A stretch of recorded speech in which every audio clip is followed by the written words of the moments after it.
সুমন কাকা বারোশো টাকা কেজি লাগতো কেজি 1200 লাগতো কেজি 1200 লাগতো 10 লাখ টাকা 10 লাখ টাকা আপনার মুরগি দাম দেবে 10 লাখ টাকা 10 লাখ টাকা 1210 টাকা কেজি লাগতা 1210 টাকা কেজি লাগতা 1210 টাকা কেজি তাজা একবার 10 টাকা কেজি লাগতা 10 টাকা কেজি লাগতা 10 টাকা কেজি লাগতা 10 টাকা কেজি লাগতা 1210 টাকা কেজি লাগতা সুমনে 12 টাকা লাগতো 10 টাকা লাগতো আরে যা যা কয় ঘুরে 10 টাকা তাজা 10 টাকা অ্যাডভান্সের কেজি 10 টাকা আর 1210 টাকা কেজি লাগতো 10 টাকা লিখবো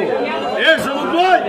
12 টাকা কেজি লাগতে পার 12 টাকা কেজি লাগতে পার 12 টাকা কেজি লাগতে পার 12 টাকা কেজি লাগতে পার 12 টাকা কেজি লাগতে পার